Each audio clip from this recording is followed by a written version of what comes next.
Jackson Pollock. Written and illustrated by Mike Venezia.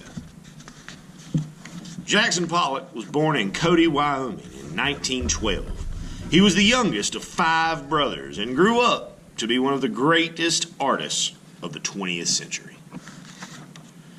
Jackson is best known for the huge paintings he made by splattering, throwing, and dripping paint onto his canvases. Jackson used old, hardened brushes, sticks, and anything else he could find that would splatter on paint the way he liked.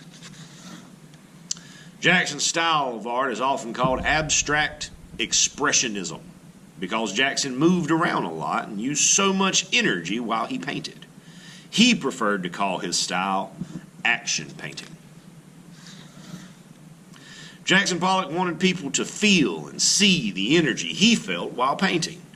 Even though you can't recognize any objects in Jackson's most famous paintings, they are filled with expression, movement, and rhythm. While Jackson was growing up, his family moved all over the western states, usually from one ranch or farm to another. No matter how much work needed to be done, Mrs. Pollock always preferred to see her sons working on anything having to do with art. It was probably because of her encouragement that 3 of Jackson's older brothers also became artists.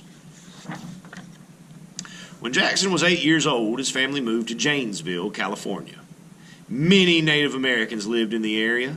Sometimes Jackson and his brothers would sneak up into the mountains to the Indian burial grounds and watch their ceremonial dances. A native woman who helped take care of Jackson and his brothers often told them native legends and stories.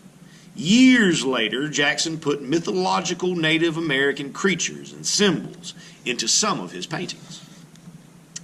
When Jackson Pollock was just beginning high school in California, his oldest brother Charles was studying to be an artist in New York City.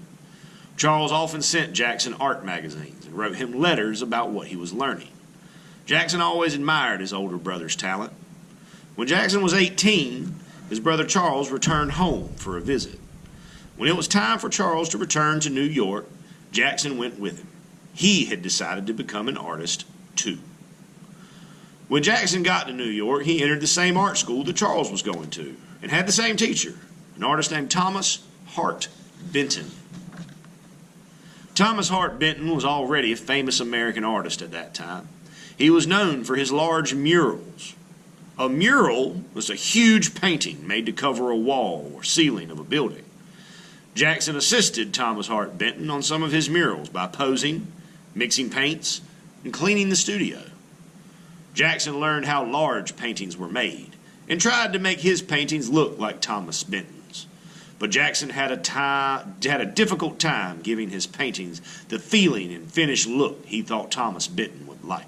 Benton called his technique the bump and the hollow, because what he was trying to do was push the contrast, really accentuate the highlights where it would be very bright, and then really using tone and shade to push those shadows back deeper away from us.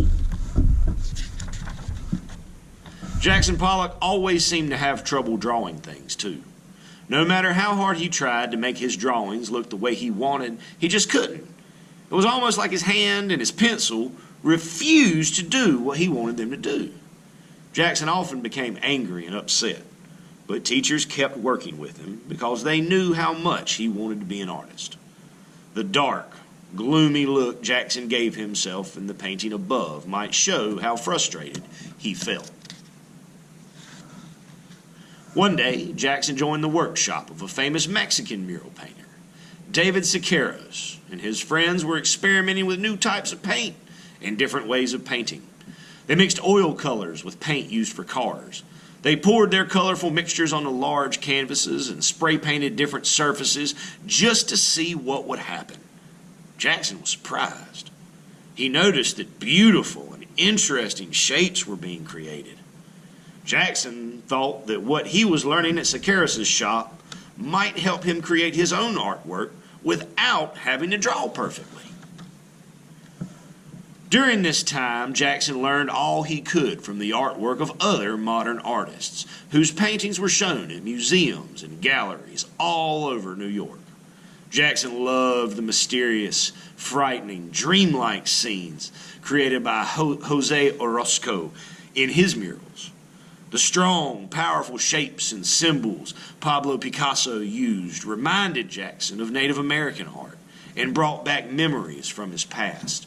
So top here we have an Orozco, and bottom we have Guernica by Pablo Picasso. Jackson started to combine all the things he had learned with shapes and symbols from his own imagination. Soon his paintings started to look very different from anything he'd done before. He was finally developing his own way of painting, and people began to notice his brightly colored work. Jackson kept using his imagination and began to create paintings that were really different. Symbols and shapes started to disappear, and his work became larger. He started to drip and splatter paint all over his canvas as a way to show his feelings. In 1945, Jackson bought a farmhouse and married his girlfriend, Lee Krasner. Lee was an artist too. She used one of the bedrooms of their house for a studio, and Jackson used the barn. Jackson usually tacked his canvas to the barn floor. He liked to walk all around and be in his painting while he worked. This way, Jackson felt that he was really a part of his work. Jackson Pollock died in a car accident in 1956 when he was only 44 years old. Even though he became famous during his lifetime, he was often very unhappy. Important people from all over the world loved to talk and write and argue about his exciting new paintings, but hardly anyone bought his work until years later. Sometimes people have trouble understanding Jackson Pollock's paintings. They feel that anyone could have just thrown paint around and done just as good of a job. But Jackson wasn't being random. He knew exactly what he was doing.